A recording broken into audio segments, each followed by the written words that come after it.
Voter তালিকাৰ বিশেষ ব্যাপক সংশোধনীক লৈ আজি সংসদত আলোচনা বিৰোধীৰ তীব্ৰ প্ৰতিবাদৰ পিছত সদনত এছআইৰ সন্দৰ্ভত আলোচনাত সন্মতি চৰকাৰ আজি আৰু কাইলৈ এছআইৰ সন্দৰ্ভত বিতৰ্ক হ'ব সদনত আমি পোনপটীয়াকৈ আপোনালোকক সদনৰ মজিয়ালৈ লৈ যাব বিচাৰিছো। वो भारत के पूर्व प्रधानमंत्री श्री राजीव गांधी जी ने किया जब उन्होंने 1979 में 88-79 में मैं भारतीय राष्ट्रीय छात्र संगठन का राष्ट्रीय अध्यक्ष था एनएसयूआई का। हमारी मांग के ऊपर उन्होंने करोड़ों जो भारत के नौजवान हैं उनको मत का अधिकार दिया जब मतदान की आयु सीमा 21 से घटाकर 18 वर्ष की गई। इससे बड़ा चुनाव सुधार पिछले 78 वर्ष में इस मुल्क में और कोई नहीं हुआ। अब जब संविधान की संरचना हो रही थी अध्यक्ष जी, तो ये जो सारा लोकतंत्र का ताना बाना है इसको चलाने के लिए एक न्यूट्रल एम्पायर भी चाहिए था और संविधान के निर्माताओं ने चुनाव आयोग का गठन किया। उस समय ये चर्चा चली कि क्या चुनाव आयोग एक स्थायी संस्था होनी चाहिए या अस्थायी संस्था होनी चाहिए। और जब 15 जून 1949 को 1949 जब डॉक्टर बाबा साहब भीमराव अंबेडकर जी ने ड्राफ्ट आर्टिकल 289 प्रस्तुत किया चुनाव आयोग को लेकर, उस पे बोलते हुए शिबिरलाल सक्सेना जो उस सभा के सदस्य थे उन्होंने कहा, और मैं कोट करना चाहता हूं, Our constitution provides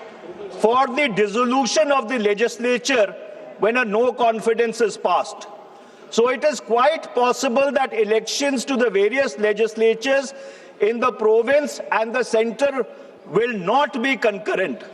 Every time some election or the other will take place somewhere, it may not be so in the very beginning or in the very 5 or 10 years, but after 10 or 12 years, at every moment, some election in some province will be going on. और उनकी बात से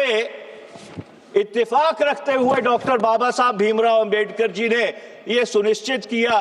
कि चुनाव आयोग एक स्थायी संस्था होगी। मैंने ये अंश इसलिए पढ़े हैं क्योंकि देश में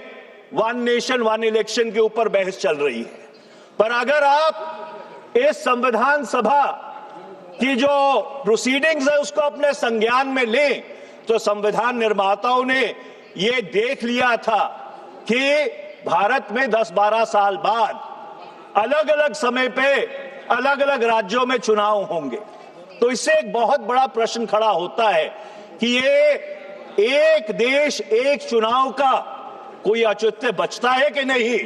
इसके ऊपर चर्चा करने की जरूरत है, क्योंकि संविधान के जो निर्माता थे उन्होंने इसको अपने संज्ञान में लेकर ये उस समय कहा था कि इस देश में अलग अलग समय पे अलग अलग चुनाव होते रहे। अब चुनाव आयोग को अख्तियार दिए धारा 324 से लेके 329 के तहत, और उस चुनाव आयोग से सब लोगों की उम्मीद थी कि वो एक निष्पक्ष एम्पायर होके काम करेगा। पर मुझे बहुत खेद से ये बात कहनी पड़ रही है और ये बहुत दुर्भाग्यपूर्ण बात है कि इस साइड पे बैठे बहुत सारे सदस्य और बहुत सारे इस देश में लोग ऐसे हैं जिनको चुनाव आयोग की निष्पक्षता पर आज सवालिया निशान खड़ा करने की जरूरत पड़ रही है। और अगर सबसे पहला कोई चुनाव सुधार इस देश में होना चाहिए अध्यक्ष जी, तो वो चुनाव सुधार होना चाहिए जो कानून 2023 में बना था, जो इलेक्शन कमीशन के जो सदस्य हैं उनके चयन को लेकर जो कानून बना था, जो उसकी धारा 7 है, उसकी सिलेक्शन कमेटी में माननीय प्रधानमंत्री, नेता विपक्ष लोकसभा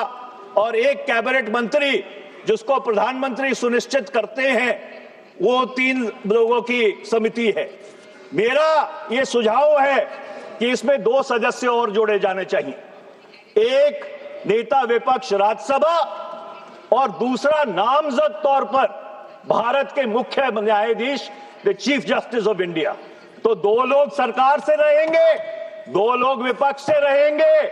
और एक उसमें चीफ जस्टिस ऑफ इंडिया मुख्य न्यायाधीश रहेंगे। और अध्यक्ष जी, अगर ऐसी समिति बनेगी तो फिर ठीक से खेला होगा, फिर ठीक से खेला होगा। और ये जो लोगों के मन में भ्रम है चुनाव आयोग को लेकर, उसको शांत करने में बहुत एक अहम रोल प्ले करेगा।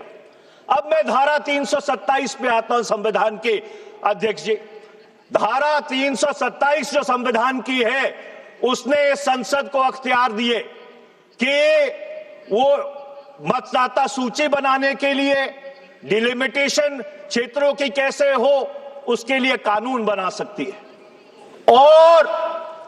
वो कानून इस संसद ने बनाया, representation of peoples act 1950, representation of peoples act 1951 और रजिस्ट्रेशन ऑफ इलेक्टोरल रूल्स।